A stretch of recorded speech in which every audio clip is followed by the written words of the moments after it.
Welcome to Indiana Sports Beat Radio, presented by Andy Morhonda of Bloomington. Know your role and shut your mouth, you jabroni! Fires upfield into the end zone. It is caught. Jelani Woods, touchdown! INDY!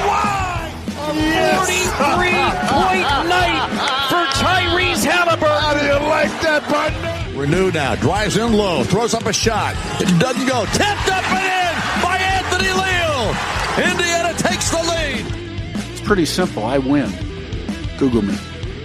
Now, here's your host, Jim Coyle.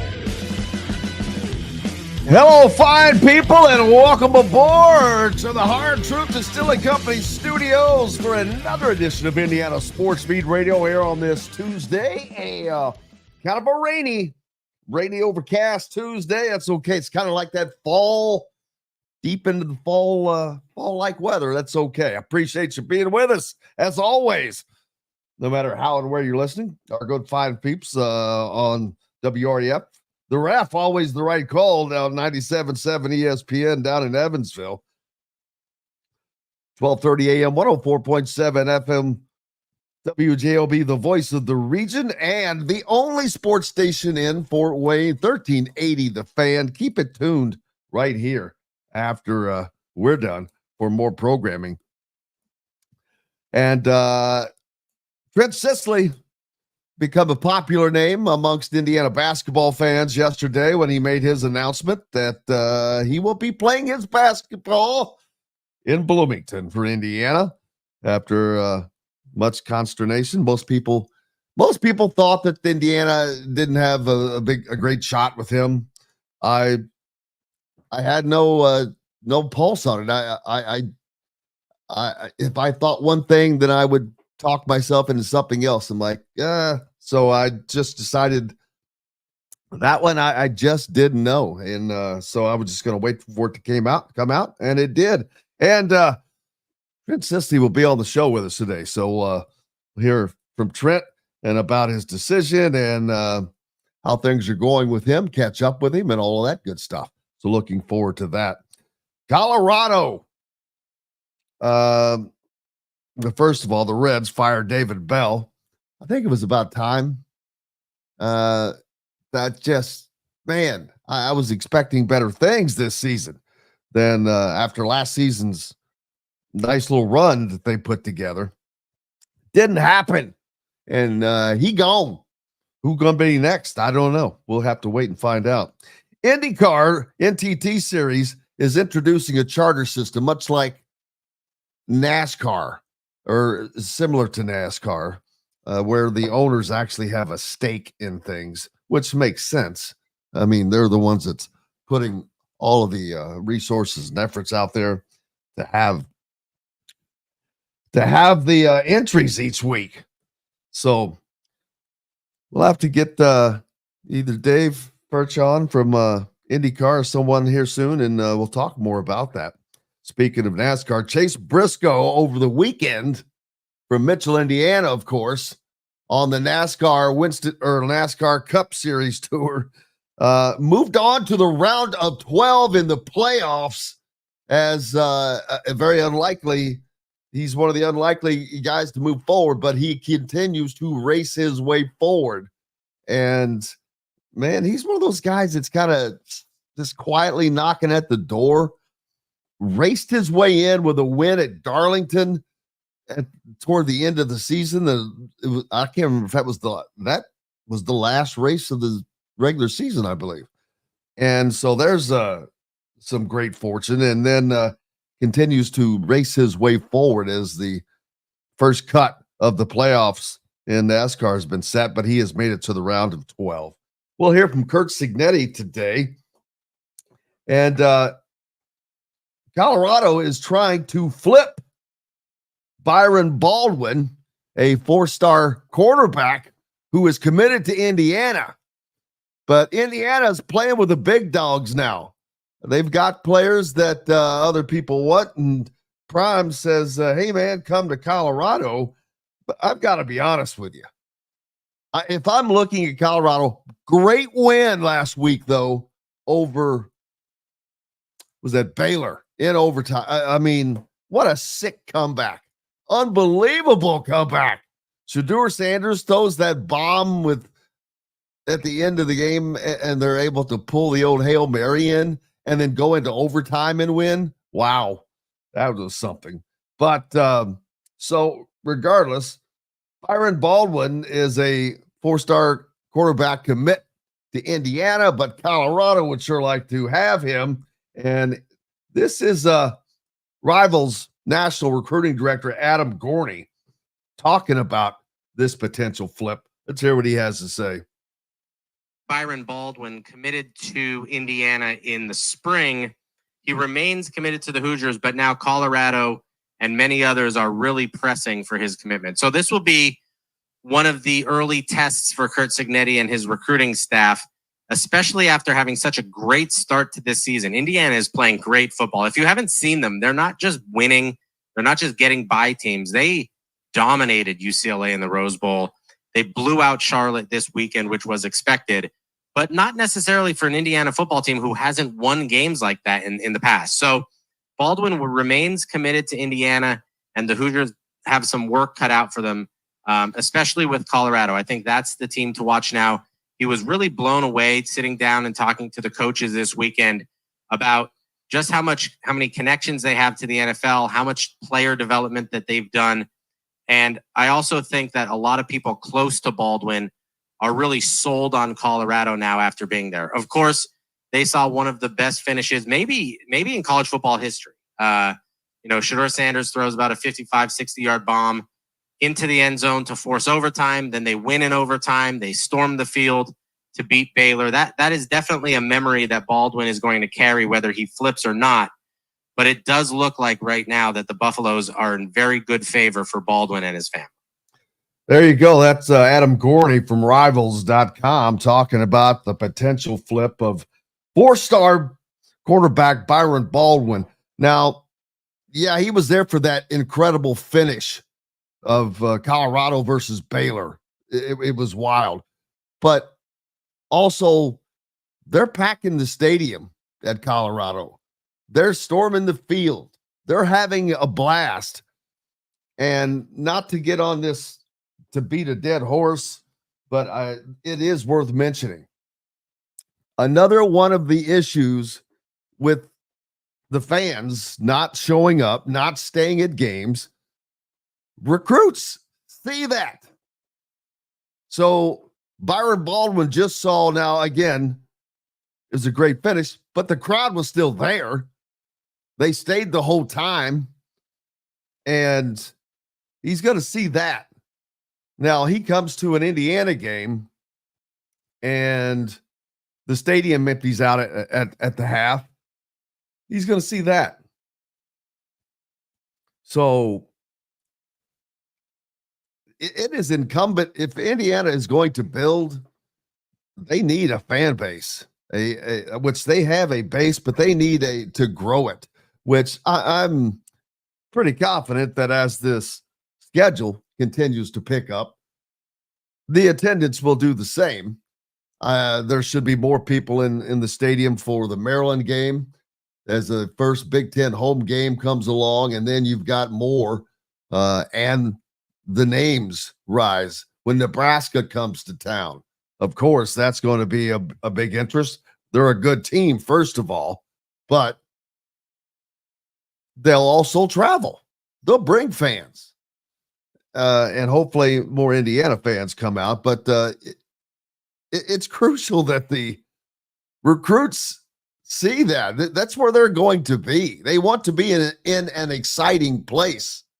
So, I mean, all you got to do is stop and think about when a basketball recruit comes to Simon Scott Assembly Hall for a game and what that's like generally. That's the atmosphere. It's atmosphere. So there's that. Cicely de Woodson, I want you to want me, huh? Oh, he's just talking about Jarvis is just talking about how he thinks that Woodson was able to cultivate that relationship. Brian Walsh gets a lot of credit here. Brian Walsh was the lead recruiter and for Indiana, and established that relationship, stayed on it, worked it very hard, and it worked out for Indiana. Now, how much can they build upon that? How much can they build upon this recruiting class? This could be a stellar recruiting class, which when you use the word could, well, anything could be great, I guess. But talking in realistic terms here, I expect Indiana to land Braylon Mullins. I think that this is truly going to be a time where they get the guys thereafter. I think they also land Jalen Harrelson. Eric Ribe, I'm not so sure on. I just don't have, and it's not good or bad. I just don't know what how that's going to shake out. But by looking at the scenario, I think it looks good for Indiana. Number one, they are going to need a guy filling that middle. Ribe is probably more closer to Kel'el Ware and sees that spot as an opening for him and a path to the NBA. Jared says that Jalen Harrelson is announcing tomorrow, reminding us that he's announcing tomorrow, and that it seems to him to be between IU and Notre Dame, which, not to write Notre Dame off, Micah Shrewsbury doing a hell of a job recruiting. I got to tell you, he's going to be someone to be reckoned with, but they're not there yet.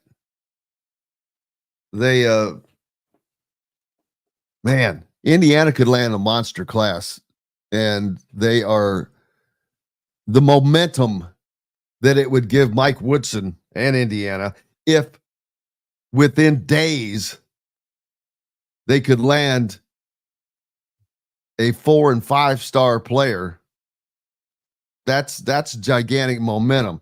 Now, Braylon Mullins, he has a visit scheduled that's not until October 25th or so down in Lexington. So that's a month from now. So his is going to be spread out. But that's the day, Kentucky gets the last visit. Now that would be as much of as these are a feather in the cap for Indiana. That would be a kick in the onions for Indiana to lose one of their absolute top recruits to Kentucky, which I would be rather surprised, I've got to tell you. But nothing is that surprising in college athletics anymore. We've got to take a break. We've got lots more coming up here from the Hard Truth Studios. Mike DeCourcy from the Sporting News will join us next. Chronic Hoosier later, and we'll hear from Indiana's newest commit, Fitz Sisley. All coming up right after this, brought to you from the Hard Truth Studios. Indiana Sports Beat Radio is brought to you by the fine folks at the Hard Truth Distilling Company, including Big Woods Restaurants and Quaffon Beers. You can find their great products in your area. If not, ask for Hard Truth. Their great products like their Hard Road Rye, Sweet Mash Bourbon, or the Toasted Coconut Rum. Ask for the Hard Truth. In the market for a new or used vehicle? Well, nobody beats the prices and selection of Andy Moore Honda in Bloomington.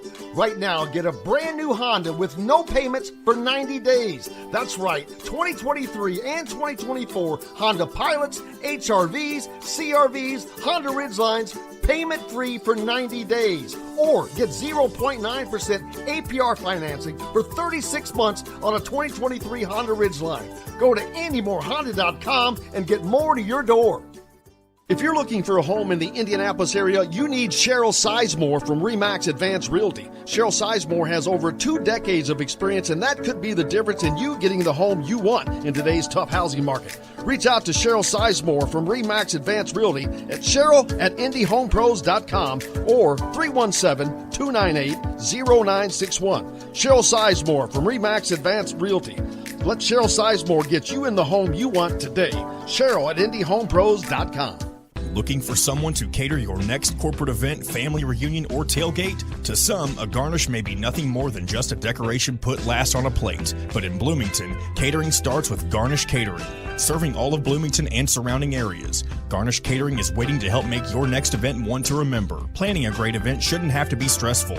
Whether we quote you just for catering or a total event package, you can trust that you're making the right choice with Garnish Catering. Visit garnishcatering.com. That's garnishcatering.com. Garnish Catering is a proud partner of WOW Food Group. Whether it's a night out with the family, after work with colleagues, or catching the game with friends, Bubba's 33 is the place for you.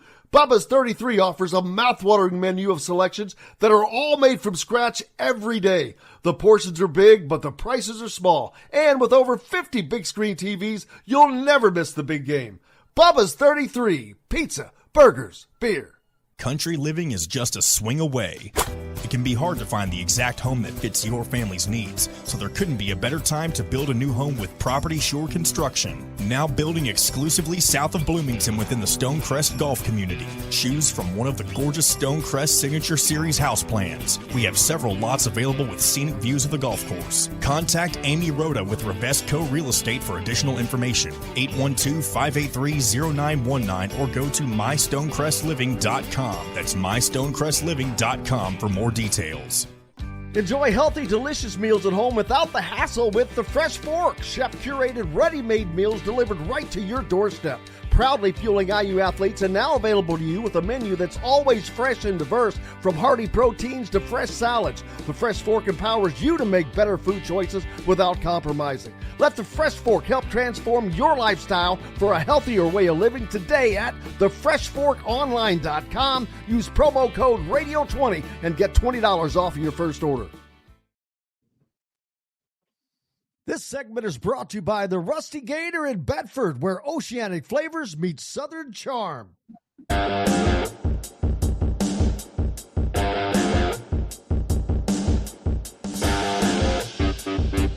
Welcome back, Indiana Sports Beat Radio here on this Tuesday. Jim Coyle with you as always, and joined by one of our absolute favorites, Mike DeCourcy from the Sporting News, who looks like he's traveling. Why do I look like I'm traveling? Why do I look like I'm traveling? Different, look like a different environment is all. Did you? Yes, I've been working on my background. I haven't found a good one yet. So this is my latest, the new house and all that. And so I've been working on trying to find a good one. So this is where I'm stationed. Oh. It's funny. Every time I see anyone doing anything, and it doesn't matter on ESPN, wherever it is, because now we live in because of COVID, it changed how we're able to do things, which right. That's a great thing. I'll tell you, it is a great thing that allows us to do that. But I'm always paying attention, and I don't know that I listen to half of when I see a video. If I hear half of what people say, because I'm looking at what the hell is behind them.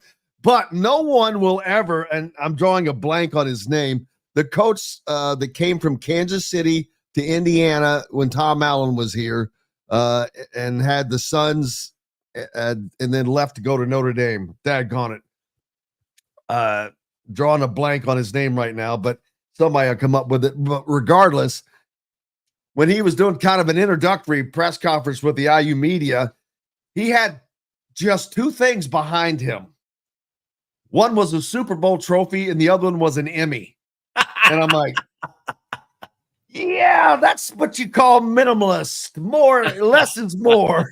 So, well, I got no awards to show you, but I don't believe that.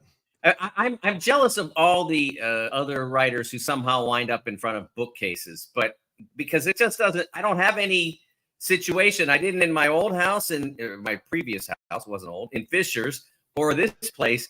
I don't have any circumstance where I can set up in front of a bookcase. I just am where I am. So now I'm in front of a bar, of course.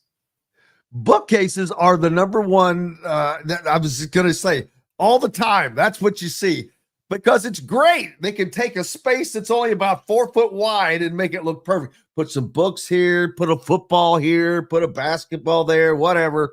Yeah, that's the. But see, you get to be unique.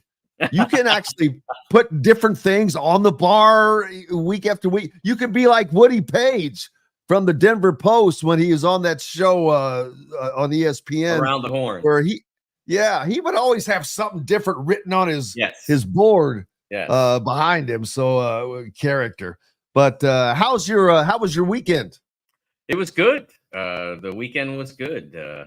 I took it easy, watched some college football on Saturday, and then watched the Steelers advance to 3-0 on Sunday. So, and we had a birthday dinner for my niece. So it was a great weekend. Yeah, how about those Steelers, man? They're finding a way to win again, and that's got to make the Steeler fans happy because it's been kind of a Steeler type wins, gritty, grind them out, baby. Yeah, the defense has been terrific, really punishing, effective. They've done a magnificent job of stuffing the run, which would seem to be a significant challenge coming into Sunday's game against the Chargers.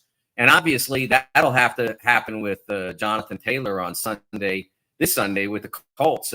They'll have another significant challenge to deal with.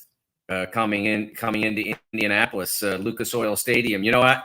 I was at every Colts Steelers game between 2016 and 2023 in the stands because my wife's company that she retired from had tickets. So we were there for every one. And there were a lot for some reason. And here they are again. I mean, they seem to play the Colts an awful lot for two teams that are not in the same division. And all but one of their recent games, actually in that period since we moved to Indy, all but one of their recent games has been at Lucas Oil. But here they go again. Sunday will be a very interesting challenge for the Steelers, and obviously the Colts looking to get themselves right. Absolutely. They do have a win that they're coming off of, but that's not right is not exactly what I would call them just yet, but heading in the right direction. No doubt. Right. When you get a W, that's what matters most. So hopefully they can continue that, and we'll see how that goes because the NFL season has been not just a little wonky. It's is there a clear dominant favorite? I know Kansas City is good, but man, Oakland, that game was a surprise. Oakland. I'll never stop calling the Raiders Oakland ever. That just, man. Yeah. Oakland Raiders. Pretty soon Oakland's going to have no teams to call it their own. I know. The A's just played their final game at the Coliseum. The Warriors are Oakland's team, but they don't want to be called that. They want to be called Golden State because they don't want to be Oakland.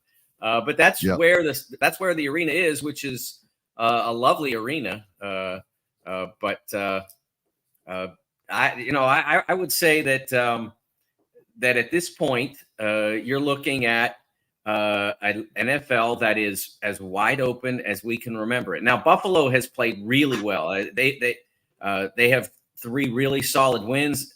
The interesting thing is that they have played over the level that was anticipated for them.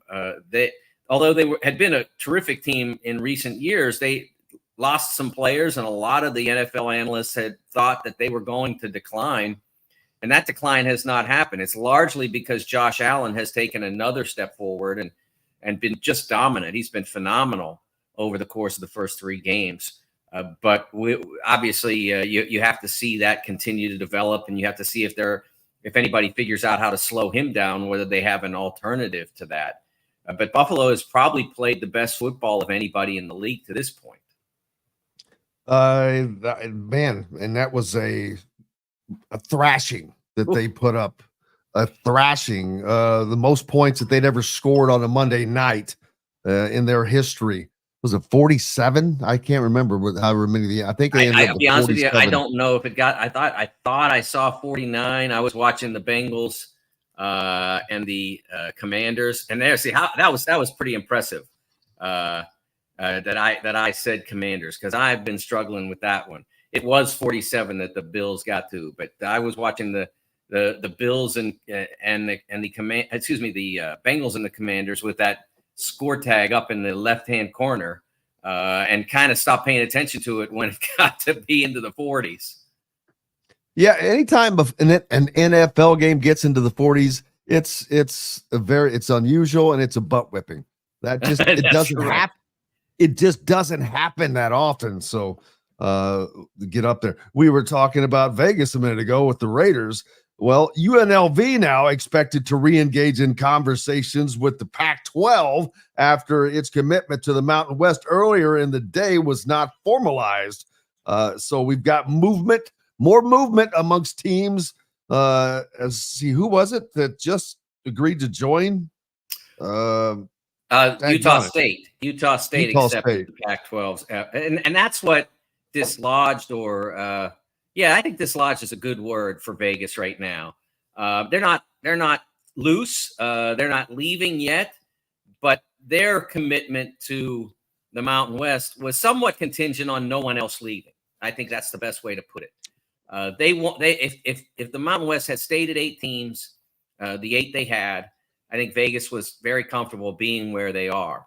But when Utah State booked, then they started to think, well, maybe it would be a good idea for us to look over there. Because if you're UNLV at this point, and San Diego State is across the road, and Boise State, who are you going to play? I mean, I guess New Mexico, you got a nice rivalry with them, but it does really limit the options. And when Utah State takes off, then you've got a problem. I don't know what the best move is for UNLV at this point. I would say, depending on what it would cost them to leave the Mountain West, probably being in business with San Diego State and Boise State is the best place for Vegas. But one of the oddities of the Pac-12 is why they didn't go after UNLV in the first place. Like, how can you not see the opportunity there? And worst case scenario is for you as a league is that UNLV is not any good, and all your team's fans get to go to Vegas every other year. Why would you not want them?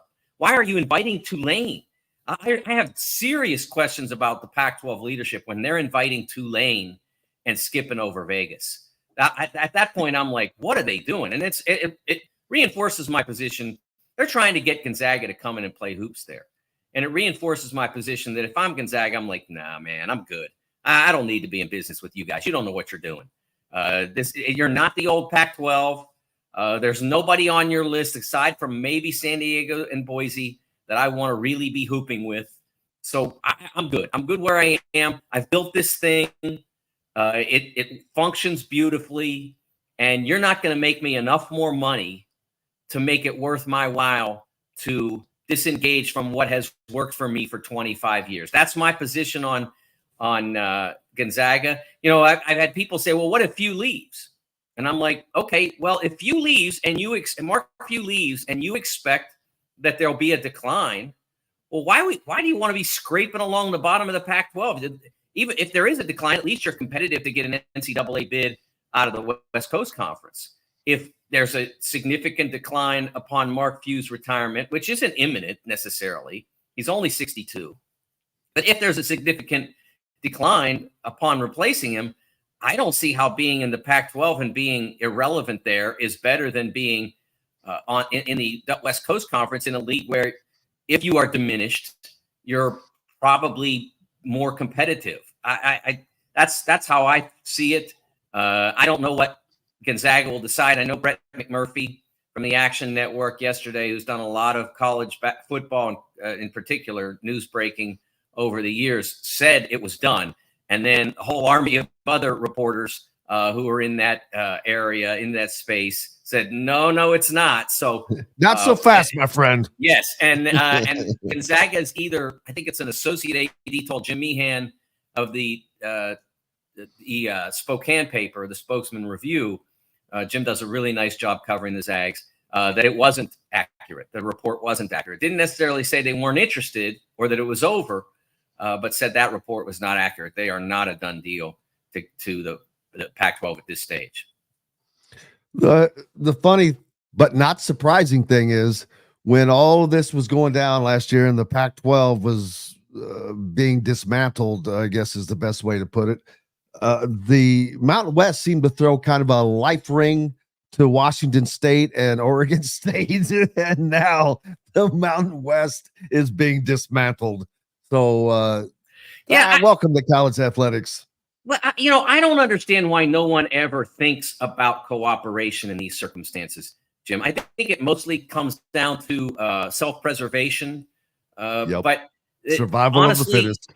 The Mountain West and Pac-12 should have gathered together. The two remaining teams, Washington State, Oregon State, should have joined the Mountain West, and then they should have brand tested. Okay, which name is going to get us the most recognition? Probably it would have turned out to be the Pac-12, but I think it would have been worth examining, getting a firm in, a marketing firm, something like that, to figure out the accuracy of that supposition, and then go from there. That's the way to go. That one of the reasons why none of these leagues ever make any progress is because they don't cooperate.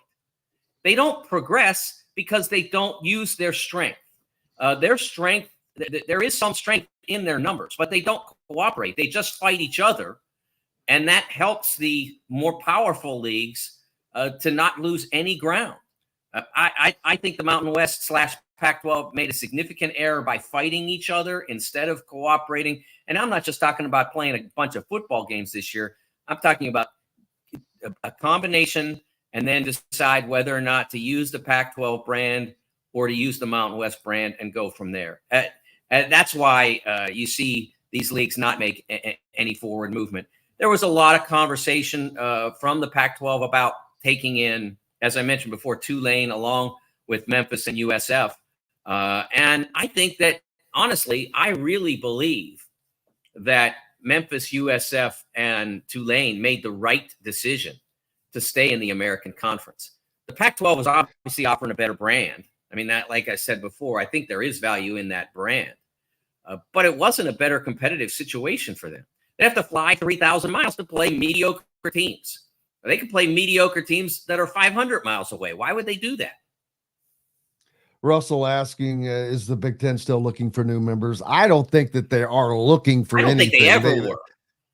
Yes, the UCLA USC thing was brought to them. It landed in their lap, and I've got to tell you, you don't say no to USC and UCLA and the Los Angeles television market. You just don't, and they did. So yeah, and they were not necessarily looking for Oregon and Washington either. No, they needed them to balance out the other West Coast teams. It helped, yes, and there was also an advantageous situation for the other members based on the contract that Washington and Oregon signed. It advantages the other members. It certainly advantages the television networks they're in business with. And so it made sense to do it, but they're not looking for new members. I know that Florida State and Clemson think that's going to happen.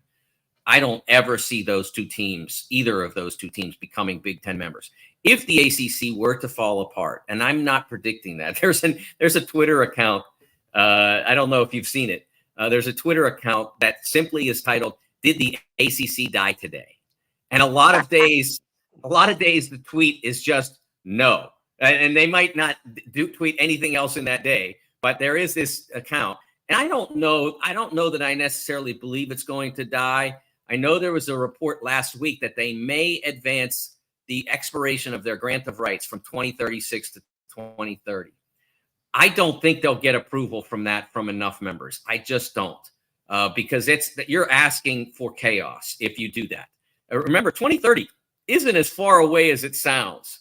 This is good. We're going to be in 2025 in 100 days, 115 days, something like that. So it's not far enough in the future for the members to do that unless they get some significant compensation, and I don't think they will. So I don't see the ACC as falling apart, but if it did at some point, the teams that the Big Ten would be interested in would start with North Carolina. That one, that's a school that fits the Big Ten and offers an audience that they don't have now, and offers great athletic success in a variety of sports, field hockey, men's and women's soccer, especially women's, men's basketball. Obviously, they're competitive in football.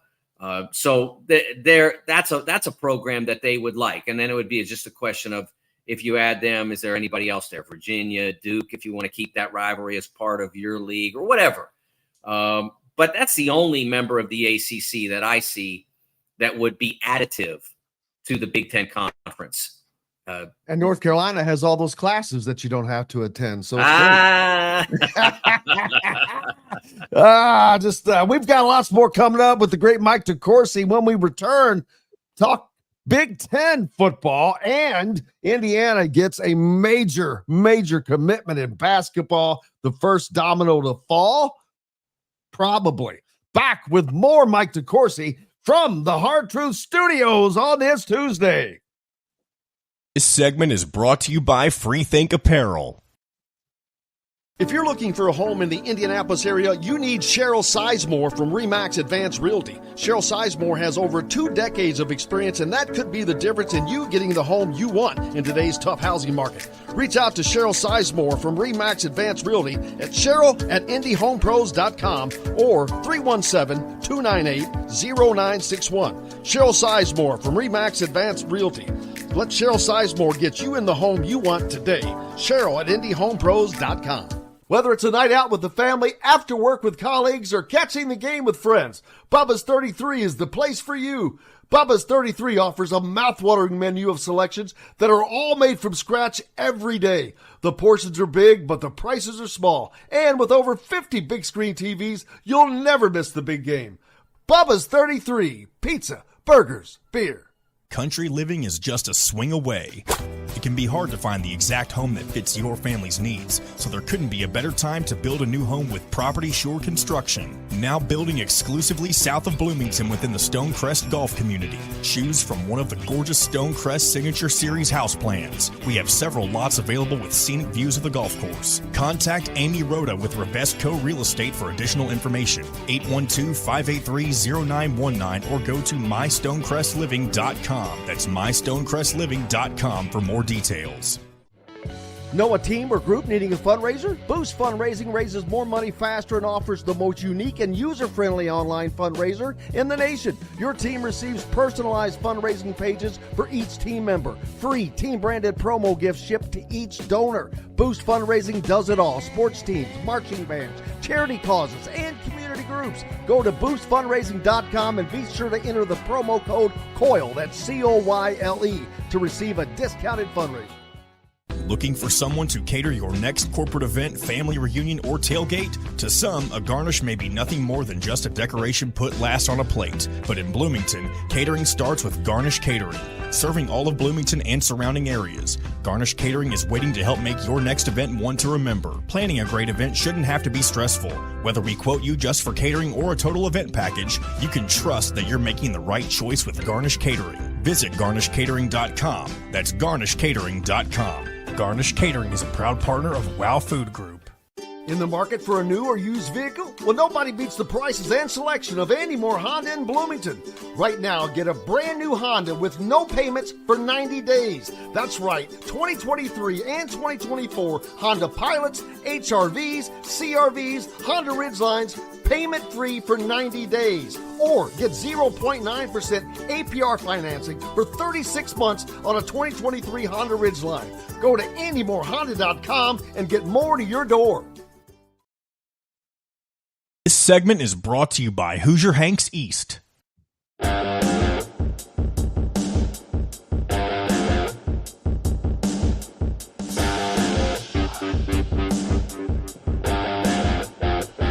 Welcome back, Indiana Sports Beat Radio on this Tuesday. I hope you're having a great start to your week. I am. We've got Mike DeCourcy here, and Mike, I guess we'll start with the commitment of Trent Sisley to Indiana, a major recruiting domino to fall for Mike Woodson because it's his first major in-state recruit in his 4-year tenure at IU, which is a big thing. Number one. Number two is Trent from Southern Indiana, and they kind of got burned with Trey Kaufman-Renn a few years prior, and it's not a unwritten rule, but Indiana kind of ruled Southern Indiana, and they just didn't lose guys there. And Matt Painter worked hard to recruit Trent, but at the end, he's going to Indiana. Now you've got Jalen Harrelson making a decision tomorrow, and most people think that he's probably headed to Indiana as well. Braylon Mullins is still a month out because he has a visit to Kentucky for their Midnight Madness, Big Blue Madness, whatever it is. But they're on the verge of piling up some momentum in recruiting like they have not done so from the old school standard recruiting under Mike. Yeah, it's interesting because we've heard so much about how no one recruits high school guys anymore. That's not the way to go. You got to go get transfer portal guys. And Mike has done well in that arena. Each of the last 2 years, bringing in a significant big man recruit. And now to be in a situation where they're going out and they signed Trent Sisley, which is, or I shouldn't say signed. They gained the commitment from Trent Sisley and now have another couple of high school targets on the board. That's one of the things I found interesting about the conversation around recruiting over the last 2 years or so, the last 2 summers. Nobody's going to recruit the guy who is number 75 or 80 in his class. No one's going to recruit the guy who's number 100. And Jim, that's turned out to be total nonsense. I mean, Trent is, I believe, around number 70, and there was a significant competition for him. People wanted him desperately. They worked really hard to get him because that guy is still a foundational player. If he hits, you have him maybe 2-3 years. If he maybe takes 4. a little while to develop, then you have him for 4 or 5. It's that player is still a foundational player. Those are the guys. Well, frankly, those are the guys, and that range are the guys that Purdue just built the national runner-up on. Obviously Braden Smith was 198 and all that, but the core of that team, Trey Kaufman-Renn, et cetera, there were a lot of guys in that range on their team, and they complemented that with Lance Jones, who was a transfer portal guy. But the core of the team was built on high school prospects who were going to grow into the program and probably not going to transfer out because they buy into what Purdue is selling. And I think it makes perfect sense for Indiana to follow I shouldn't say follow, that would be bad, to take a similar path because there's so much basketball talent in Indiana. Remember, part of the reason that Mike didn't work, he was a little behind because Paint had been there for 10 years. And so coming in and trying to build a recruiting apparatus in a program, in a state, I should say, where Purdue had really worked hard over the previous 15, 20 years to build what they had built. So it took a little time for them to make up the ground that was covered by Purdue. And Woodson wanted to build the best team he could when he first got here by getting the best players, no matter where they were from. And it hasn't been the most glorious 3-4 years for Indiana talent. Last year was a bad class. I shouldn't say that. That's not the right word. It wasn't the class was not the standard as what Indiana normally puts out. That's the point I'm making. There were, Trey was out there. Trey was, I think, 3-4 classes ago. But there weren't a lot of players. Now, I mean, we had years where Indiana in the mid what do you call it? The mid-teens, where one guy go to UCLA, one guy go to Xavier. There were terrific players all over the place. Indiana wasn't getting a lot of those guys at that point, but there were some terrific players in the state. Trayvon Blewett is going to have his jersey retired at a future date by Xavier was a good example of that.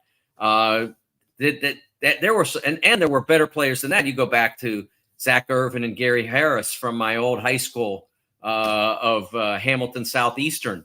I lived in the district for 10 years. They had terrific players during that period, and then it kind of thinned out at HSE and a lot of other places. But now with this resurgence, it makes perfect sense for Indiana to get back into the competition.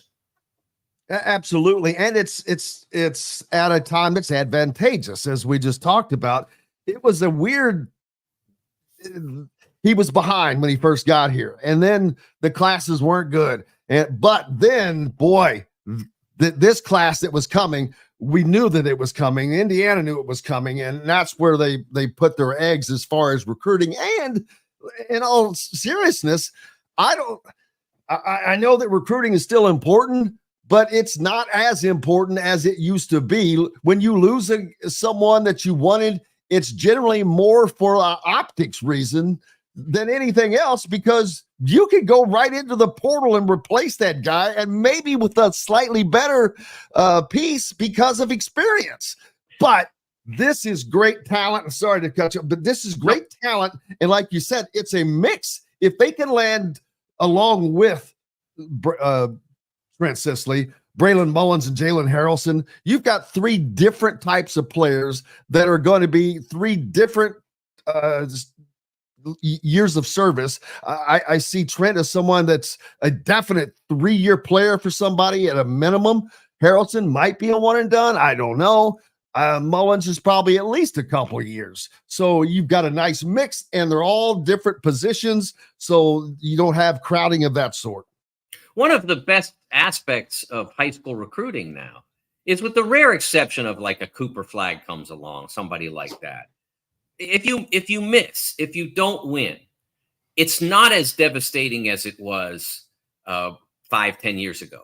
5-10 years ago, you would put all this effort into a guy, and you'd think you had it wired, and you'd think you had it done, and then you'd lose him, and then you had you may have a fallback in the class, maybe, but for the most part, it was a devastating loss. Now, if you do that, and again, like I said, if there's a Cooper Flagg and you're working hard and you're right there, you're like 1A, and you don't get him, that's a miss, because Cooper Flagg can change you for a year. But that hurts. But if you don't get a high school player who's in the 70s or 60s or something like that, even if you've put a lot of effort into getting him, you can recover from that. You can say, okay, we missed. What did we do wrong? But now in the spring, we've got to go out and find a guy who does what he does, only he's got 2 years experience or whatever. And you can do that. So it is an interesting time in recruiting. It's not like it used to be. You still want those guys. And as I said, I think they can be the foundation of a program. And hey, the two teams that played in the national championship game last year, this hasn't been discussed enough, were teams that built themselves around high school prospects, guys who were in their program for a long period of time, to varying degrees. UConn to a greater degree, Purdue to a lesser degree. They complemented that with transfers. Lance Jones started and played extensive minutes in the national championship game. In the case of UConn, they had multiple starters in their backcourt that were transfers. Naheem Aline, who came off the bench, was a transfer.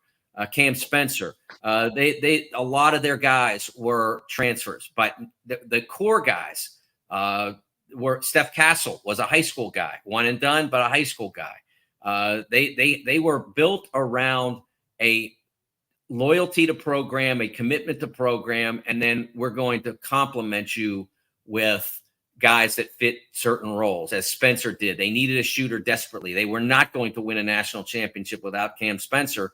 He came in, played at an elite level, had a tremendous year, and leaves with a national championship ring. That's how the best programs are going to continue to be built. There will be programs like Alabama that is predominantly transfer. They had a high school guy though that won a game for them in the Sweet 16. I don't remember his name. He was a freshman from North Carolina who came in and made a bunch of threes against Carolina in the Sweet 16. And so you still need high school guys. But the best programs are still going to be built on a foundation of high school players, whether they're in-state guys like Indiana's getting right now, or whether they're guys you go and find out somewhere else out of state. The best programs are still going to be built like that. Mike DeCourcy from Sporting News with me right now, and hot take, Indiana football wins between 9 and 11 games this season. Wow. Well, I will get back to you after Saturday, right? Saturday is the Maryland game. Am I right? Yes, but that's why I want to put it out now, because I don't want to be a Johnny come lately. I at the start of the season, I talked about the path to 6-0, which now I've changed that to a path to 8-0, which I know how crazy it sounds, but I don't care. I'm going on what I'm seeing right now, and I'm judging on everything on what is going on right now, who they're playing, when they're playing them, and all of that. And again, this continues to be laid out like Indiana paid $1 billion to have this schedule laid the way it is. It is perfect as the talent level ascends as they continue to go forward. But this team is good as well.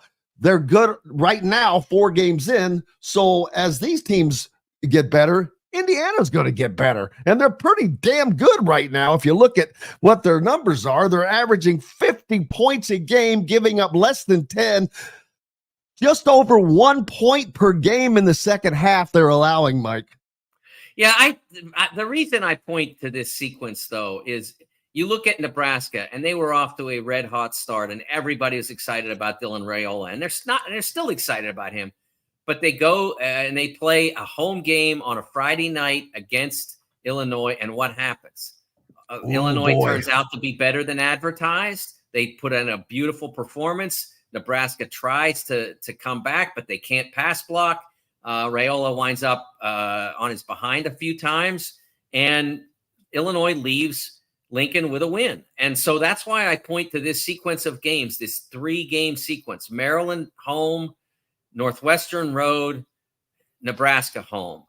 If you can get through those, and I think they can, but if you can get through those, and I think the Maryland game is really impactful in that sequence, because if you win that, I don't think there's any question you'd have to give the Northwestern game away. You would have to make a unprecedented number of mistakes in the Northwestern game to lose there, and then you have a very talented, capable Nebraska team come in, but now you know what their weakness is. Now you know that they really struggle to contain a good defensive line and a good rush scheme. And then maybe you can take advantage of that. And Washington is beatable, and Michigan State is beatable. And all these games are losable games. They're all games that if the Indiana were able to win them, would really make a significant statement toward whatever their ambition might be. And their ambition can continue to grow as well, Jim, as they continue to succeed. But for them, that's why I really focused at the beginning of the year on this game that's coming up on Saturday. Maybe not at the beginning of the year, but after we saw what Maryland did week 1, that was when it became clear that this game was going to be a defining game for the Hoosiers. One of the underrated games on this weekend's football schedule. It's a very important game, and Maryland can make back a lot of the ground they lost by losing tight to Michigan State a couple weeks back. So they have great incentive to come into Bloomington and perform well. So I think it's going to be one of the games of the weekend. It's certainly not Alabama, Georgia, but it's one of the most important college football games that will be played this weekend. And isn't that a great statement for Hoosier football? That they're involved in one of those kinds of games. Absolutely. Mike DeCourcy from the Sporting News. Thank you, my friend, as always. My pleasure, Jim. I will see you next week, and I'll be watching on Saturday. It's going to be a fun game.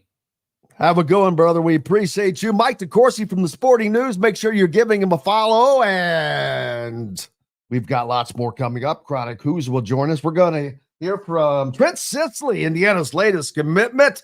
And we'll hear from Kurt Signetti later on as well. Back with more Indiana Sports Beat Radio from the Hard Truth Studios right after this. Segment is brought to you by the Ugly Grouper. In the market for a new or used vehicle? Well, nobody beats the prices and selection of Andy Moore Honda in Bloomington.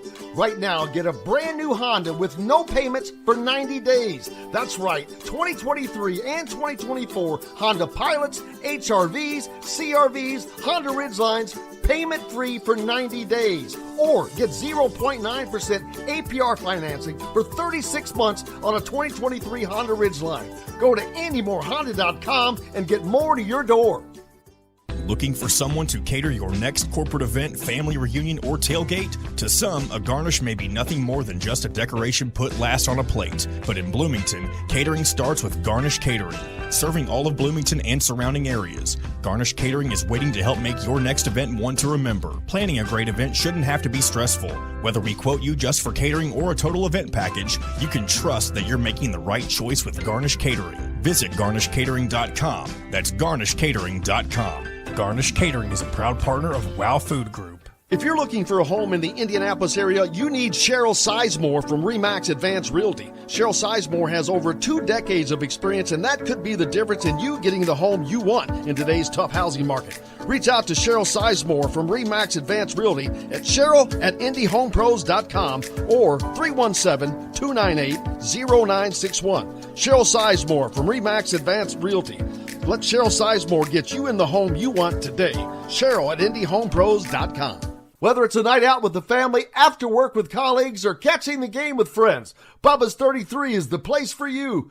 Bubba's 33 offers a mouthwatering menu of selections that are all made from scratch every day. The portions are big, but the prices are small. And with over 50 big screen TVs, you'll never miss the big game. Bubba's 33, pizza, burgers, beer. The Ugly Grouper, located on beautiful Anna Maria in Florida, is the place to be, and not just because they have unforgettable meals, including locally sourced seafood. The Ugly Grouper has your favorite craft beers and cocktails, along with live music every day. The Ugly Grouper is family-friendly, able to host private parties, and has the biggest grouper you've ever seen. The Ugly Grouper is the place to be on Anna Maria in Florida. Tell them Indiana Sports Beat sent you. Go to theuglygrouper.com for more information. Country living is just a swing away. It can be hard to find the exact home that fits your family's needs, so there couldn't be a better time to build a new home with Property Shore Construction. Now building exclusively south of Bloomington within the Stonecrest Golf community. Choose from one of the gorgeous Stonecrest Signature Series house plans. We have several lots available with scenic views of the golf course. Contact Amy Rhoda with Ravesco Real Estate for additional information. 812-583-0919 or go to mystonecrestliving.com. That's mystonecrestliving.com for more details. This segment is brought to you by the Fresh Fork in Bloomington.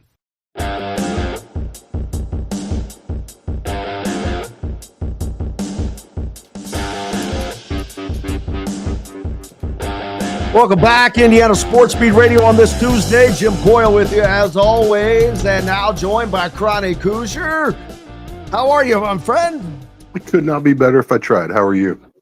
I bet you it is a fine time for Indiana fans as things are very, very flying high right now. The football program 4-0. You've got the commitment from Trent Sisley with another announcement potentially coming tomorrow. This could be a gigantic week for Indiana athletics. It's a phenomenal week to be a Hoosier. Are you kidding me? This is it's everything you could hope for. Honestly, you've got an ascendant football team. You have a resurgent basketball program right now that's not only stocked with talent for this season, but it looks like they're loading up the cupboard for the years to come. It's just a great time all around. Could not be more excited on 17th Street right now. Absolutely. And the football program, of course, is for me, it's to cover right now. It's just fun because to watch this team go out week in, week out and get better. And as I keep looking forward and prognosticating out the things that people don't want to hear as if I'm jinxing them. I'm like going, no, I'm going to talk about what I think that this team's capable of. And I think that they're capable of a lot, which is fun because why not enjoy? I keep telling people that are all the fans, I don't have to worry about it because I don't view it that way, but I can talk about it. And I'm not a coach or a player, so I don't have to take it one game at a time. But I tell the fans, enjoy it. Enjoy the fact that your team is 4-0. Enjoy the fact that they are the topic of conversation in which they have not been for so many years. Enjoy that. Enjoy the prospect of this Indiana team starting the season 6-0, being bowl eligible with 6 games remaining. Yeah, no, it's absolutely bonkers, and I understand. Everybody loves to steal joy. That is the unfortunate trend in this country for the last several years, at least online. You know what I'm saying? Anytime anything good happens, the haters got to come out and express their disapproval. But they're only hating because they're jealous. Quite honestly, and it's what a wild position to be in if you're an Indiana football fan. Like you said, you're 2/3 the way to bowl eligibility. Middle of September. What is this world? Honestly, you're looking at a situation where you could be, bowl eligible halfway through the season at this point. It's insane, and you're putting up gaudy numbers. You're absolutely just setting the bar for program efficiency like we've never seen before. And I understand the degree of difficulty starts to get a whole lot steeper here heading into this weekend and beyond. But people want to act like IU's never played a subpar strength of schedule up until this point. Not the case. And it's not like there's not SEC teams doing it on the reg. I don't see other schools putting up 77 points in a game or 700 yards of offense. There's only a handful of teams that are going to come anywhere close to 200 total points by the end of September at this point. And yet this is the marvel that Kurt Cignetti has built in Bloomington. So enjoy every minute of it, because as somebody that's been an IU football fan for several decades now at this point, take a step back and recognize years like this are far and few in between. And hopefully that's not the case going forward. But being fully cognizant of where we've come from, celebrate, man. Celebrate every win. I don't care if it's against a top 25 team or an FCS opponent. You celebrate the wins. You celebrate the records. And more than anything, get comfortable feeling good with IU football, because I think this is going to be a feeling that a lot of folks are going to have to come to grips with for some time now. Indiana football can be fun. It can be exciting. It can be exhilarating. It can be something to be proud of. And I think it's important that people drop all that shame that you've been burdened with a historically subpar program. That doesn't dictate the future. That doesn't dictate the next game. Enjoy what you got and recognize it for what it is, because right now it's an absolute juggernaut. Yeah, and that's exactly what I'm trying to get across to people. Don't wait until they're 8-2 or whatever the case is. Enjoy 4-0, enjoy 5-0, enjoy 6-0, which I distinctly think that they get to now. Probably 8-0, very, very probable that happens, unless barring injuries or whatnot. But don't wait until you've let all those weeks go by. And partly that's what's affecting, we talk about the fans, whether they're showing up or whether they're staying. It's like, stop. What are you waiting for? You're going to wait till the end of the season? You just missed out on a whole bunch of fun times that you could have had. Tailgating is fun. You don't get to tailgate for basketball, people. So get out and enjoy it. I got to stop you, Jim. You can't. Well, some people might tailgate. I've been there many times. It's not for the faint of heart. So especially in January. This is your easy access good times. And I'll tell you what, it's going to get a whole lot more costly going forward too. You just went from a $7 get in the door price. Now you're closer to 40. And I don't expect those prices to start dropping anytime soon. So take advantage of the savings if you're a frugal Hoosier. Absolutely. A gigantic good land for Indiana basketball with Trent Sisley, the first of potential many dominoes to fall in a 2025 recruiting class that could be one of the absolute best in the country if things fall into place, as Jalen Harrelson making an announcement tomorrow, and Braylon Mullins is a month away, and then of course Eric Ribe. I'm not sure what his time frame is, but they're working on putting together their best recruiting class yet under Mike Woodson. No, Woody continues to stay in his bag, man, and you absolutely love to see it. For all the success they've achieved in the recruiting trail, the haters have to come out and be like, he only does it in the spring when he should be winning. Well, now he's doing it in the fall. And now it looks like he may be putting together a successive run here with, lo and behold, all those players that everybody's completely brutalized him for not landing, being the best in Indiana, getting them possibly down to Bloomington. And, dominoes don't start to fall, takes one, I should say, in order to get the chain moving. And you've got a huge one in Sicily. They put a ton of work in. For many, many years, he's been a priority target just about since Woodson's staff took over and set up shop in Cook Hall. So that's one of those that I know has kind of been a massive target for this staff, and you love to see it, not just for Woodson, but Adam Howard, Brian Walsh, Jordan Halls, absolutely put in everything for years, trying to make their case as to why Bloomington is still the best place for an Indiana kid to come play. And it's not just that they're not just only looking at Indiana, but that's kind of been the bugaboo here lately is, we're too busy chasing the Montverde Stars. Well, what if I could give you both in the same package? Hopefully this is just the first of many here. But again, celebrate the wins, even if you have a loss tomorrow. Jalen Harrison's looking at some pretty strong options. I would love to see this staff chalk up a W against Michigan State. They have far too often been too adept at taking some of the best talent out of Indiana. So you love to see this one down to the wire with the Hoosiers in the thick of it, and you would absolutely love to see them start stacking program changing talent. And I think this has been the message for some time with this class is y'all are from here, y'all can represent here, and y'all can change the program stars. I know there's oftentimes probably an overemphasis on the impact freshmen can have as a whole, while kind of neglecting the fact that there are a few freshmen that can truly come in and be immediate impact players. This is a class that has that potential to both make an immediate impact, but as well as to pivot a program and put them back in the national conversation for conference titles, for Final Fours, and everything that Indiana openly states is the goal when you come to play here.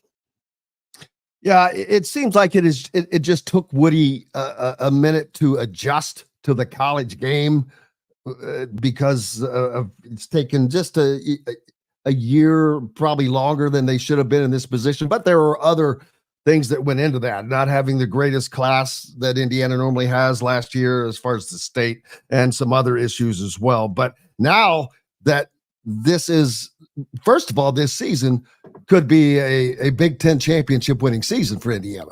That is where you start. And if you've got that kind of momentum, then you've added this recruiting momentum on top of it.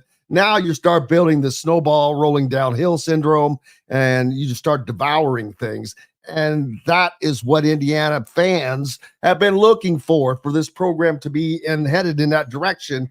And it could very well be, especially if things go well with an announcement with Jalen Harrelson tomorrow. And then, of course, this season has to play out. They have to do well. Indiana is going to be a favorite to win the Big Ten Conference this year, Chronic. And not only do they have to fight for the conference title, I think that they maybe need to win the conference title for Mike Woodson because of the talent that Indiana has. I think that they are probably the overall most talented team in the Big Ten. I don't know the roster of every team now that there's 1,006 teams in the conference, but it just seems like that is going to be the case. Well, and this is also one of those years where you're about ready to to turn the decade page since the last title. After this season, you would then be looking at a decade since the last title. And as you look at the history of Indiana basketball, there aren't many decades where you have that big gap in between. And when you do see those, you're usually looking at a program that's been in tumult post the millennia here. And not the least of which, in the importance of this class particularly, you've got a coach who's, it's not a contract year by any means, but we all certainly remember the conversations of last. You need to put those to bed for the health of the program. You also have to recognize you have 6 scholarship players on this current roster who are about to expire their eligibility. And that's a massive gap in your roster to fill. Now, we've seen how you can quickly replace that and retool the roster in the age of NIL and the portal. But there is a added degree of difficulty. There's an added significance to getting this class right, simply because you're looking at a boatload of attrition just through eligibility, with the further options of, what if McKenzie and Baco skyrockets? What if Malik has a big year and he finds himself in the draft conversation? Now you're looking at replacing a majority of your scholarship athletes. And while it's certainly proven, here locally that that's possible and you can do it pretty well, that's certainly also not a position you want to find yourself in on a year in, year out basis, just for continuity of your program, for maintaining the culture. That becomes really, really tough when you have to replace that many bodies, and not just bodies, but that many leaders of your program on an annual basis. And when you do find yourself in that position, you might as well go ahead and load it with as many stars as you can, but only if they jive. That's also a major benefit of landing a Trent Sisley. This guy's a 4-star, which means he's an upper level talent, but I also see him as a minimum 3 to 4 year guy at Indiana. And that would be major because he's not going to come in. I mean, he's going to be a freshman, granted, but I think that he's someone that you could see producing in his first season, not starting, but getting minutes, because he's just a battler. He's a good shooter. We'll see. But having a guy like that in your program for 3 or 4 years, that's gold dust right there. That's ROI, man. That's return on investment. And, obviously you're going to get the best talent available. And if it happens to be a guy like Hood Schifino and you can only enjoy him for a year, by all means, you got to shoot your shot on those kids, but you also have to plan for the long term. And when you can get multiple years of production out of these guys, I think the healthier it is for the program when you can, build a foundation on guys like that. And then, you litter in your role players, you litter in your superstars. And, above all else, you find guys that are comfortable and that make themselves better when playing together. And I think that's one of the really, really intriguing parts of this potential class is these guys are super familiar with each other. They've grown up together. They've been playing in the same circuits, running in the same circles. They've had tons of gym time together. The chemistry is there. The style of play jives. It's just an ideal scenario if you can lock this up and then build. And that's the biggest thing, is no different than you saw with the Montverde pipeline. If you can get back in the graces and in the favored position as a landing spot for the top local talent, it's just an ideal scenario for the staff to find themselves potentially in. Absolutely. Indiana taking on Maryland this weekend at IU's Memorial Stadium in the home Big Ten opener for the Hoosiers and Kurt Cignetti. He has already become the first Indiana football coach to start his tenure 4-0. I think that goes to a minimum of 6-0 chronic and potentially 8-0, which would be crazy. Indiana is about a week away. They're 1 win away from being ranked in the top 20 AP top 25. They were about 5 points out of that this week in 27th. So another win there should be room for them to move up. Actually, there's a couple teams that I'm like, they got to go that are still ranked, but rankings doesn't mean a lot, but it does for a program like Indiana because they're coming from the bottom up. And when I say bottom, 3-9, 1-8 in the Big Ten last season.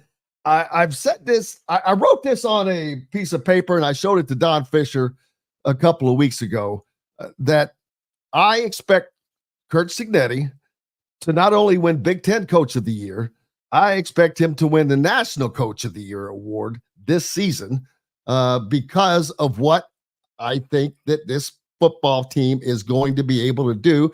And I am not somebody who is usually coming out with those crazy bold predictions, but it's just how I see things falling out. It's not I don't view it as a fan. It's not rose-colored glasses. This is what I believe is truly feasible for this team and program.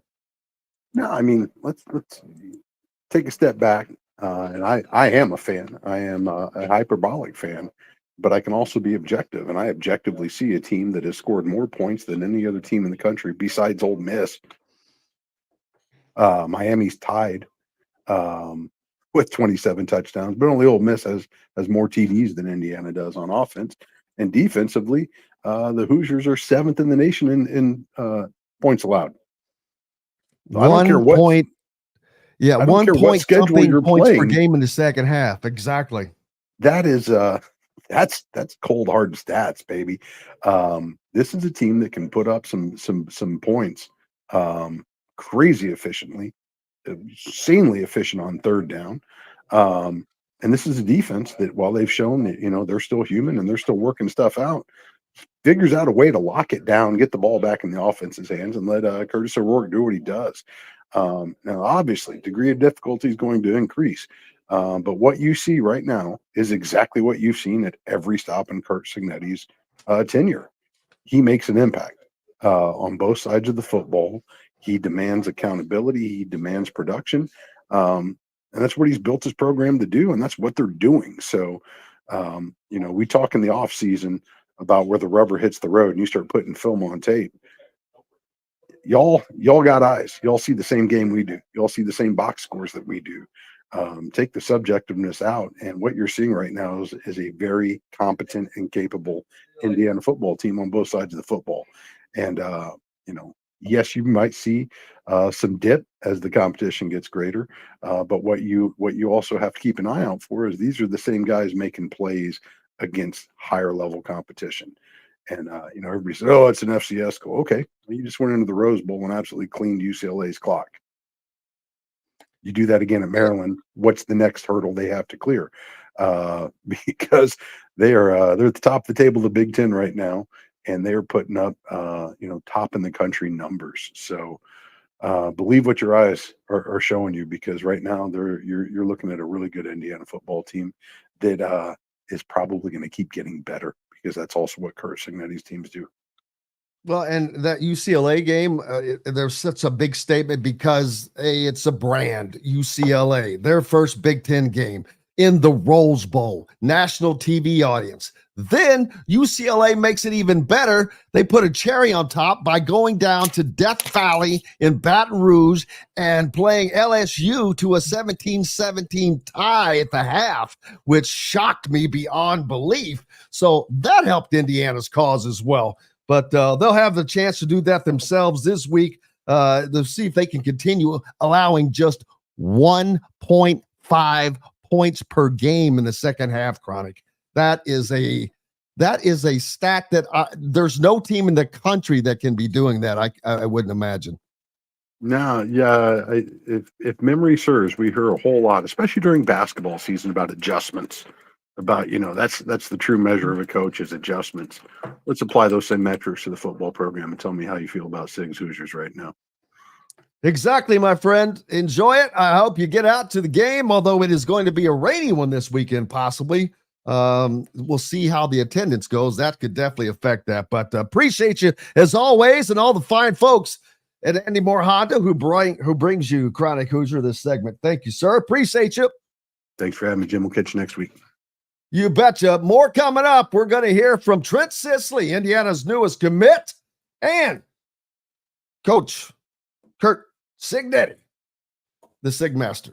After this break here at Indiana Sports Beat Radio and the Hard Truth Distilling Company Studios, make sure stop by The Hard Truth Distilling Company, located in Nashville, Indiana, in the heart of beautiful Brown County. Wow, what an incredible time of year it is to be out there. They've got a full-service restaurant. They've got the distilling area where you can take tours, a great merchandising area, but it's just a beautiful area to do so many different things. And then, of course, all their incredible internationally award-winning products, their sour mash bourbons, a ton of whiskeys, hard road ryes, toasted coconut rums, cinnamon vodka, and they are built right here in Indiana. It's a Hoosier product. Support those who support us and helps bring you this content. We're back with more Indiana Sports Beat Radio right after this. This segment is brought to you by Bubba's 33 in Clarksville. Enjoy healthy, delicious meals at home without the hassle with the Fresh Fork. Chef-curated, ready-made meals delivered right to your doorstep. Proudly fueling IU athletes and now available to you with a menu that's always fresh and diverse, from hearty proteins to fresh salads. The Fresh Fork empowers you to make better food choices without compromising. Let the Fresh Fork help transform your lifestyle for a healthier way of living today at thefreshforkonline.com. Use promo code RADIO20 and get $20 off of your first order. Country living is just a swing away.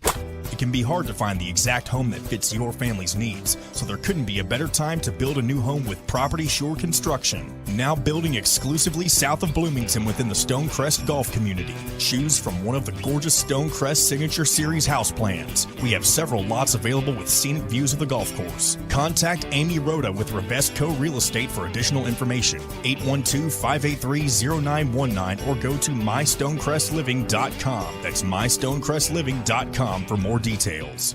Whether it's a night out with the family, after work with colleagues, or catching the game with friends, Bubba's 33 is the place for you. Bubba's 33 offers a mouth-watering menu of selections that are all made from scratch every day. The portions are big, but the prices are small. And with over 50 big screen TVs, you'll never miss the big game. Bubba's 33, pizza, burgers, beer. Looking for someone to cater your next corporate event, family reunion, or tailgate? To some, a garnish may be nothing more than just a decoration put last on a plate. But in Bloomington, catering starts with Garnish Catering. Serving all of Bloomington and surrounding areas, Garnish Catering is waiting to help make your next event one to remember. Planning a great event shouldn't have to be stressful. Whether we quote you just for catering or a total event package, you can trust that you're making the right choice with Garnish Catering. Visit garnishcatering.com. That's garnishcatering.com.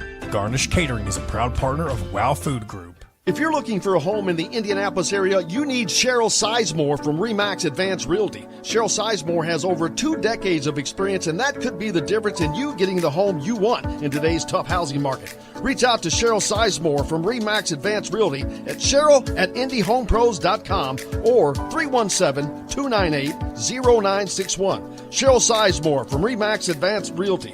Let Cheryl Sizemore get you in the home you want today. Cheryl@indyhomepros.com. In the market for a new or used vehicle? Well, nobody beats the prices and selection of Andy Moore Honda in Bloomington. Right now, get a brand new Honda with no payments for 90 days. That's right, 2023 and 2024 Honda Pilots, HRVs, CRVs, Honda Ridgelines, payment-free for 90 days. Or get 0.9% APR financing for 36 months on a 2023 Honda Ridgeline. Go to AndyMooreHonda.com and get more to your door. Segment is brought to you by Reynolds Family Dentistry in Sellersburg.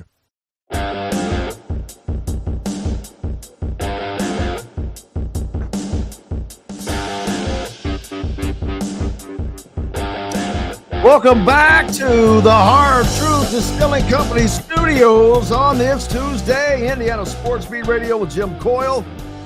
Man, already been a fun one. Just finished up with Chronic Hoosier, Mike DeCourcy before that. And appreciate you being with us. And again, make sure you're stopping by. What a beautiful time to go to Brown County, by the way. It's always beautiful there. But this is that special time of year. The leaves are changing. And there is no more beautiful spot than the Hard Truth Distilling Company's location there in Nashville. For those of you around the state, if you have not been, I'm telling you, it's in the woods. It's just beautiful the way it's set up. And plus, it's a Hoosier product, peeps. It's made right here in Indiana, right in the heart of Central Indiana. And more importantly, big supporter of Indiana Sports Beat Radio, which helps us bring you this content. So please, we ask that you support our sponsors, and wherever, if you're in the Southern Indiana area, like Sellersburg, go visit our friend Dr. J at Reynolds Family Dentistry. If you're in the Indianapolis area looking for a home, Cheryl Sizemore. Her 2 decades of experience could be the difference in getting the home you want or not. Don't forget Thursday night out at Hoosier Hanks East on College Mall Road, the site of Inside Indiana Football with Kurt Signetti, hosted by Don Fisher. That has become a fun event. Kurt Signetti he's fun. I'm telling you, he is serious.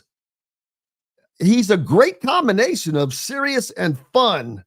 And I can see some Nick Saban in him. He's a little more, I'm trying to think of the word I'm looking for. He's less afraid. I guess afraid's not the right word, but he's more apt to point out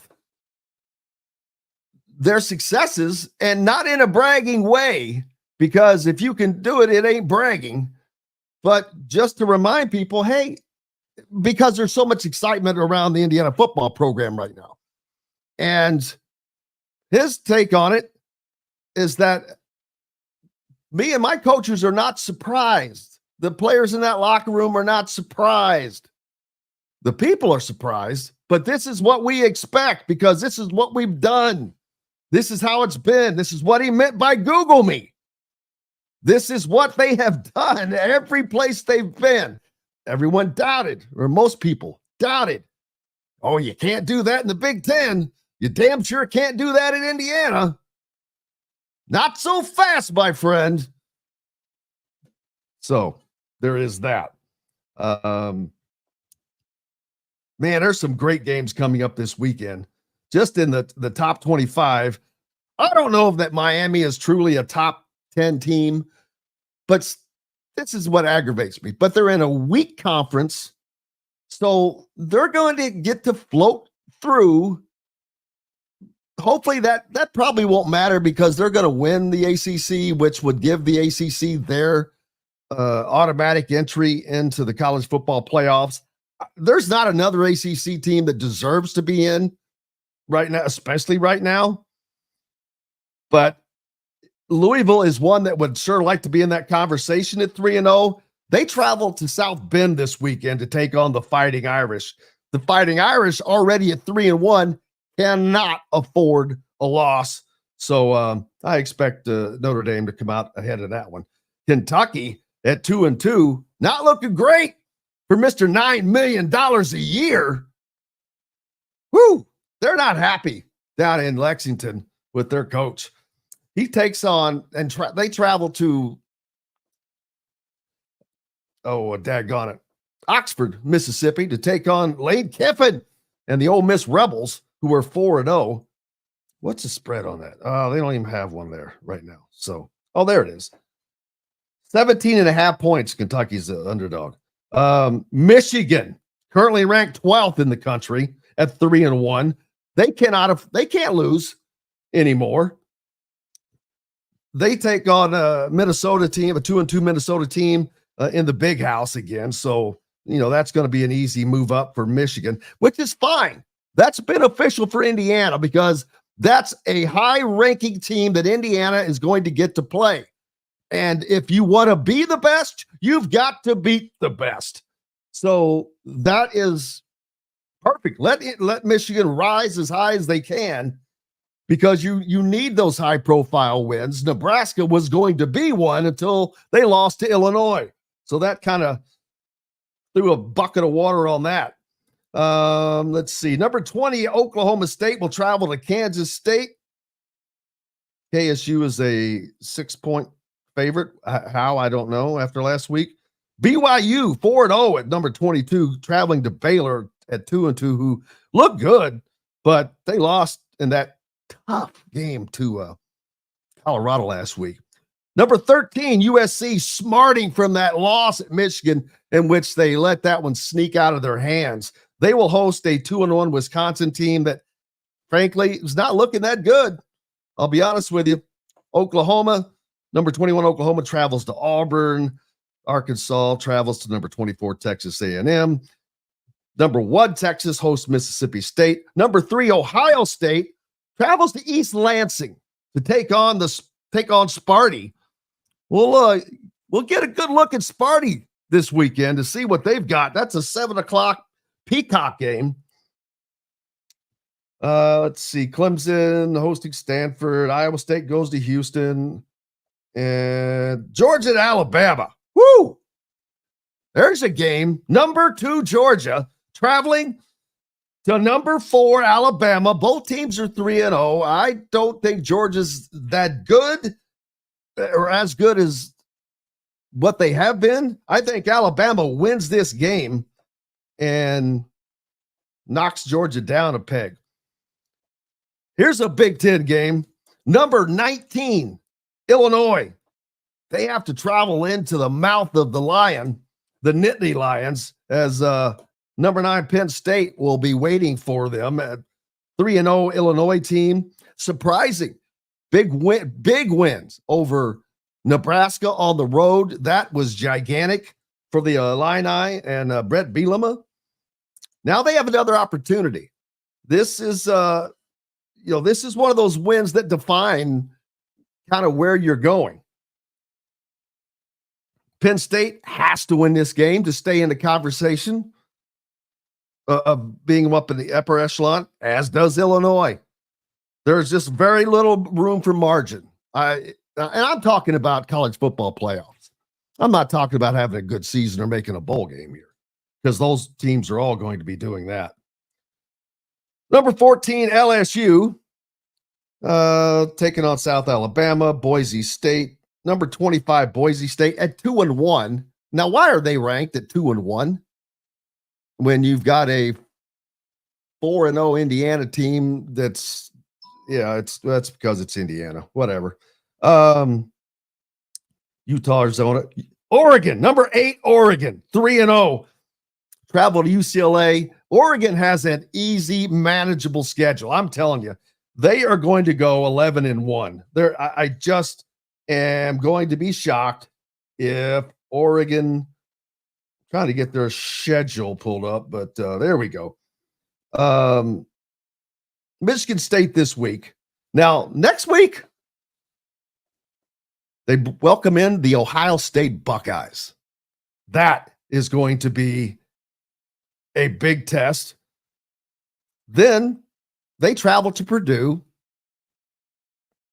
That'll be a cakewalk. Then they come back home and host Illinois, number 19 Illinois. Then they travel to Michigan. So maybe not quite as easy as of a road. They host Maryland, travel to Wisconsin, and then host Washington. So Oregon will take on the Ohio State Buckeyes at home, the Illini at home, and Michigan on the road. Those are going to be their 3 Sturdust tests. So as far as breaking up how the Big Ten is going to go, I'm telling you, it's going to be wicked. There's going to be a tie. Absolutely. I guarantee you there will be a tie for second place in the Big Ten, just because there are going to be multiple teams. I think that there are either going to be multiple 11-1 teams or, multiple 10-2 teams. I just think that there's enough at the top to mix that up. Who's to say Ohio State doesn't get beat by Oregon? Boy, that would just turn things all upside down. What I don't want is a Big Ten championship that's a rematch. You'd really love to see a championship where it's not a rematch, but that's probably a 50-50 proposition right now because Oregon State plays Ohio State. Ohio State plays Michigan. Let's see. Indiana plays Ohio State. So there's just too much going on there. But it's going to be this season is going to be more fun than even I thought as far as the Big Ten goes, especially seeing what USC can do. Man, I am shocked, not shocked, but they letting that win go at Michigan, that hurt. That hurt for USC. And that's probably going to come back to haunt them. Trying to get their schedule pulled up, but they are out of the top 25. No, they're there. Get UCLA. All right, so Penn State travels out west next week to take on the Trojans. Then they travel to Maryland. Then they host Rutgers. Then they travel to Washington. Then they host Nebraska. Then they travel to UCLA across town. Then they host Notre Dame. So USC has one more, what I call, tough conference game. They've got one loss right now. And as far as the Big Ten Conference goes, I don't see them losing again, save for that Penn State game. That's just going to be a battle. But there is a very easily potential 11-1. Even if they're 10-2, they're going to be they can be a one-loss Big Ten team. So there are just going to be, I think, multiple one-loss teams in the Big Ten. Can Indiana be one of those? Yeah, they sure can. Illinois can be one of those. I'm not sure how likely it is for the Illini, but they've got good wins under their belt already. See if I can get their schedule pulled up here pretty quick. There we go. See how their path might be. Let's see. All right. Purdue's at Illinois. Nope. Illinois, they've got Penn State this week, like I said. Then Purdue. Then they've got Michigan. Then they've got Oregon. They've got Michigan State. Illinois' got a tough road to hoe, peeps. That's not an easy schedule, although they go to Nebraska, get that win. But this week they've got to go to Happy Valley, like I said earlier, take on an undefeated Penn State team that might be finding its groove. They get a kind of in essence, well, they do have a bye after this week, but then it's basically another bye as they'll take on Purdue. But that is followed by back-to-back games at home against Michigan and on the road against Oregon. So if Illinois can get past that, they deserve to be in that conversation with one Big Ten loss, but we shall see. Can Indiana do that? Absolutely they can. I have preached that I believe that Indiana will be favored in 7 of their 8 final games. And of course, the one that they won't be will be at Ohio State. I do think that when Michigan comes to Bloomington, Indiana's going to be the favorite. Now, it might be by a point. It might be by half a point. I think they're going to be favored. Now, another tight spot for them to be favored will be at Michigan State. But I expect Indiana to have done better when than Michigan State has by the time that game comes around. We'll see. Hey, we've got to take a break. When we come back, we're going to hear from Trent Sisley. Back with more Indiana Sports Beat Radio from the Hard Truth Studios right after this. This segment is brought to you by Hoosier Hanks East. In the market for a new or used vehicle? Well, nobody beats the prices and selection of Andy Moore Honda in Bloomington.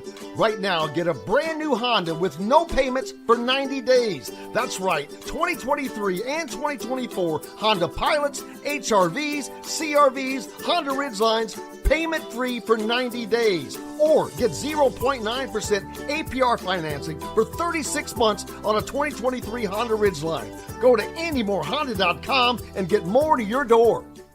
If you're looking for a home in the Indianapolis area, you need Cheryl Sizemore from RE/MAX Advanced Realty. Cheryl Sizemore has over 2 decades of experience, and that could be the difference in you getting the home you want in today's tough housing market. Reach out to Cheryl Sizemore from RE/MAX Advanced Realty at Cheryl@IndyHomePros.com or 317-298-0961. Cheryl Sizemore from RE/MAX Advanced Realty. Let Cheryl Sizemore get you in the home you want today. Cheryl@IndyHomePros.com. Looking for someone to cater your next corporate event, family reunion, or tailgate? To some, a garnish may be nothing more than just a decoration put last on a plate. But in Bloomington, catering starts with Garnish Catering. Serving all of Bloomington and surrounding areas, Garnish Catering is waiting to help make your next event one to remember. Planning a great event shouldn't have to be stressful. Whether we quote you just for catering or a total event package, you can trust that you're making the right choice with Garnish Catering. Visit garnishcatering.com. That's garnishcatering.com. Garnish Catering is a proud partner of WOW Food Group. Whether it's a night out with the family, after work with colleagues, or catching the game with friends, Bubba's 33 is the place for you. Bubba's 33 offers a mouth-watering menu of selections that are all made from scratch every day. The portions are big, but the prices are small. And with over 50 big screen TVs, you'll never miss the big game. Bubba's 33, pizza, burgers, beer. Country living is just a swing away. It can be hard to find the exact home that fits your family's needs, so there couldn't be a better time to build a new home with Property Shore Construction. Now building exclusively south of Bloomington within the Stonecrest Golf community. Choose from one of the gorgeous Stonecrest Signature Series house plans. We have several lots available with scenic views of the golf course. Contact Amy Rhoda with Revesco Real Estate for additional information. 812-583-0919 or go to mystonecrestliving.com. That's mystonecrestliving.com for more details. Enjoy healthy, delicious meals at home without the hassle with the Fresh Fork. Chef-curated, ready-made meals delivered right to your doorstep. Proudly fueling IU athletes and now available to you with a menu that's always fresh and diverse, from hearty proteins to fresh salads. The Fresh Fork empowers you to make better food choices without compromising. Let the Fresh Fork help transform your lifestyle for a healthier way of living today at thefreshforkonline.com. Use promo code RADIO20 and get $20 off your first order. Welcome back to Indiana Sports Beat Radio, brought to you by Hard Truth Distilling Company and Andy Moore Honda Bloomington.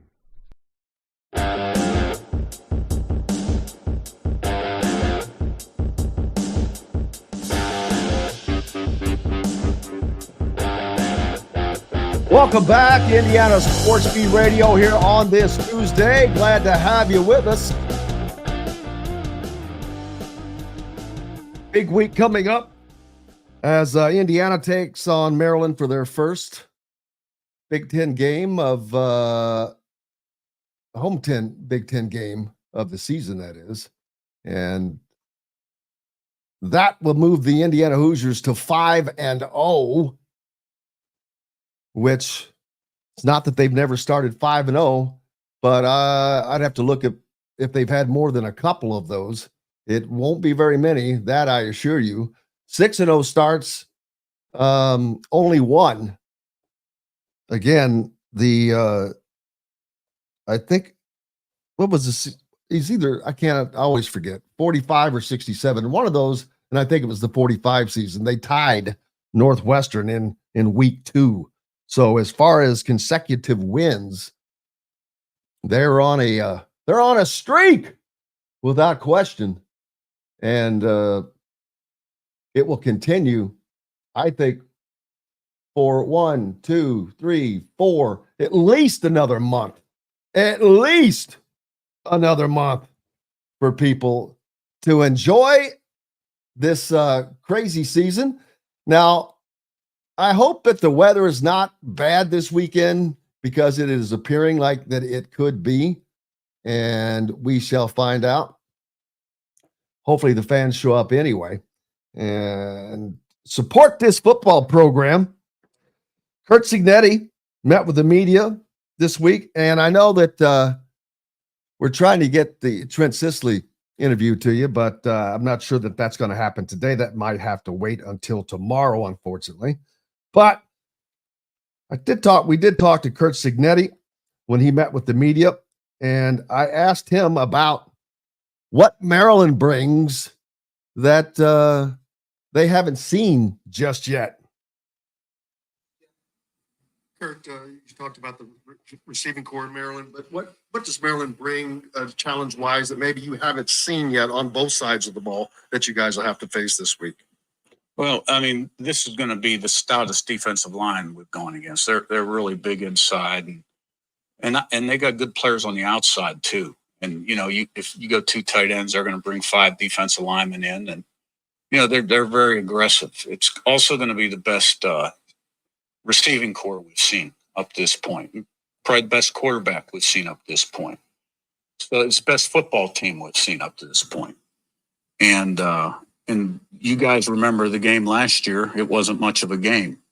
So I'm sure they're going to come in here pretty confident, and they got a lot of the same guys. So looking forward to playing. Yeah, what are some ways you've seen the offensive line kind of progress from the start of the season? And then kind of with that, I know like Tyler Stevens has kind of been in some heavier packages the last few weeks. What do you kind of envision for his role? Yeah. Well, I think we've done a lot better job protecting a quarterback since the opening game, and which has been a key to the passing game. And, I think those guys are really playing well. They're tough, hard-nosed guys. Tyler Stevens, we had to bump him out, get some tight end reps because of James Bomba's injury. So we'll see how it shakes out this week. And, we got to keep progressing and getting better. There's Coach Curt Cignetti as he met with the media earlier this week ahead of this week's home Big Ten opener against the Maryland Terrapins. And as he said, he's kind of familiar with their quarterback, at least. And now the one thing I mentioned, the weather, that could be an issue. And for those of you that have tuned in for Trent Sisley, I do apologize. We will have that for you tomorrow on the radio side. But if you want to hear it today, you can go to our YouTube channel when we get off, and it'll be there, Indiana Sports Beat Radio. Again, I apologize for that. But I forget what I was saying now, but Curt Cignetti it is a week-by-week process, and process is the absolute best word to use here, because that's exactly what they're doing. It's methodical. You can look at Curtis Rourke. Curtis Rourke is probably not one of the top quarterbacks in the country, but he's mature. He is calm. He is a smart decision maker.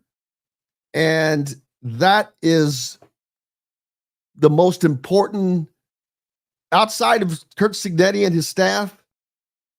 Curtis Rourke is the most important piece on that football team, without question, because he's an extension of Curt Cignetti and Tino Sunseri and Mike Shanahan on the football field, at least. I mean, they have not played the toughest schedule yet, granted, and they're not going to go through the season without turning the ball over. But it's always a good sign when you're not, because turnovers don't have to come against great teams. Turnovers happen because of a myriad of reasons. Either you get sloppy, you're not paying attention to detail, you're not doing some of the things you're supposed to do. And that's one of the things that is making the biggest difference for this Indiana football program are those attentions to details. Every little detail, every play to the standard, every week they demand that, and it's working. Ryan Walters up North in West Lafayette, having a rough go of it. And it was not a good start for the season when Purdue, in their second season, was picked to finish last in a conference that had 4 new members and are a team that was in the second year of a coaching change, because there were multiple teams, Indiana included, Washington included, that are teams with brand new coaches in place. There are others, but there are also a myriad of other Big Ten programs that have a second-year coach. Northwestern, they're not doing much better either. But Michigan State, look at what they're doing. So that's who you grade on. You've got to grade against that. Purdue has got to grade against what Michigan State is doing, against what Indiana is doing. And not a good picture for the Boilers, as the program seems to be swimming a little bit, and it's going to be tough to catch up. I don't know what their NIL is like for football, but they're below UCLA right now for me. And last week in my Big Ten Power Index, so to speak, I'll pull that up and use that. I had 18 A and B as far as the last teams in the conference, and that was UCLA and Purdue at the time. But now it's just Purdue and Northwestern, and they'll get a chance to fight that out to see who is the battler, is the best of the bottom. Not where you want to be, but that's the case. And what do you do if you're Purdue after this season? There's no way you can say, as of right now, things look like they're going in the right direction, because they don't seem to be that. Basketball, they had a great run with Zach Edey. That they're going to be a good team, but they are not going to be winning the Big Ten this season. That I would bet pretty much anything that you wanted to bet on that deal. Now, who does win the Big Ten? Indiana's going to be a favorite, and I don't know what Michigan State is just yet, but I would imagine that when the voting comes out, Big Ten Basketball Media Day, by the way, 1 week from tomorrow, up in Chicago, we'll be live from Big Ten Basketball Media Days as kind of the kickoff of the season, and the first time with all of the combatants, the new combatants. But I'm trying to find my Big Ten Power Index, and Ohio State #1 without question. I reluctantly, I had USC at #2, and I haven't adjusted everything just yet. So I've got to go in there and I haven't put this week's out, but I can tell you from right now, Ohio State will be at the top until there's reason for them not to be. I had USC, they're going to fall. I had Oregon #3. So Oregon stays where they are. USC will drop. Illinois, they continue to rise, they continue to rise as Nebraska falls. You've got Penn State, Indiana, and Illinois. Here are my top 6 teams right now. Well, top 5 teams. Well, USC will be at the bottom of the 6. Ohio State, Oregon, Penn State, Illinois, because they're undefeated. Michigan, because they have a better win than Indiana. That doesn't mean a lot, but that's based on week to week right now. So, but I'll have that out. Big thanks to Mike DeCourcy for joining us on the program today, Chronic Hoosier. And again, apologies that we couldn't get you that Trent Sisley interview. That we'll have that for you tomorrow, but you can also hear that on the Indiana Sports Beat Radio YouTube channel, as we'll have that up a little bit later. Big thanks to each and every one of you guys for joining us. We'll be back again to do this tomorrow with our good friends Dylan Sin, Kyle Nedrip from the Indy Star, and Rick Bozich returns. Until then, I'm Jim Coyle. I will see you on the radio. Thanks for listening to Indiana Sports Beat Radio. Be sure to subscribe to our YouTube page for more clips and team coverage of Indiana basketball, football, and more. You can also find full episodes and tons of other content on thehoosier.com. We'll see you next time for another edition of Indiana Sports Beat Radio.